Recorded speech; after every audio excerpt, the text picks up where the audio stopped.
Absolument. Très heureux de le faire. Ensuite, Adila et Kim, ce sont deux parents qui ont partagé avec moi ce que signifie d'avoir un enfant qui vit avec une maladie très importante et il a besoin du médicament qui s'appelle Truvka. Et la plupart des familles ne peuvent se l'offrir à moins d'avoir une assurance privée. Donc, ceux qui n'ont pas accès, ceux qui ont accès plutôt, ne peuvent se l'offrir que parce que leur employeur leur paie une assurance médicaments.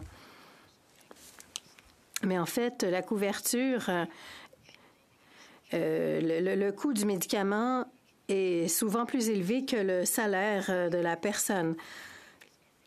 Est-ce que le ministre peut nous dire quand il va aller de l'avant avec l'assurance médicaments pour des médicaments comme le Trikafta, qui exigerait des assureurs privés qu'ils couvrent les mêmes médicaments que le régime public, comme c'est le cas au Québec. Merci. À nouveau, Adila Kim, je vous exprime ma compassion. Je suis sûre que ce sont des circonstances très difficiles avec votre enfant. Donc, nous avons un projet pilote à l'île du Prince-Édouard qui fonctionne assez bien.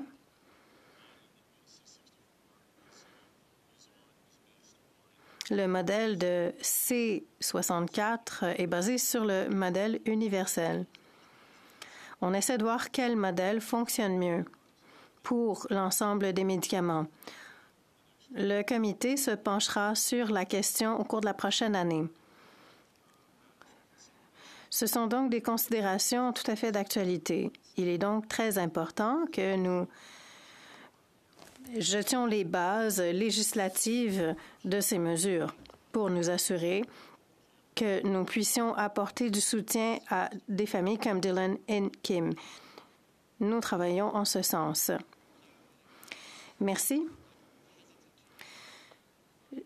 J'hésite à utiliser le terme assurance médicaments parce qu'on parle surtout de diabète et des médicaments de contraception. Il y a d'autres parents qui veulent comprendre quand les médicaments dont ils ont besoin pour leur situation précise seront couverts.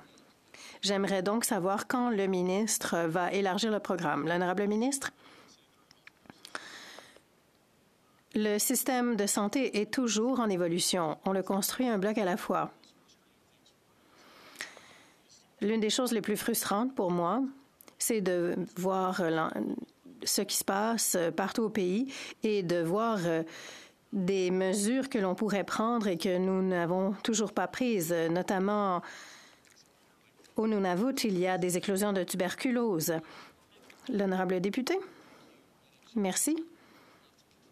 J'aimerais poursuivre cette discussion avec le ministre.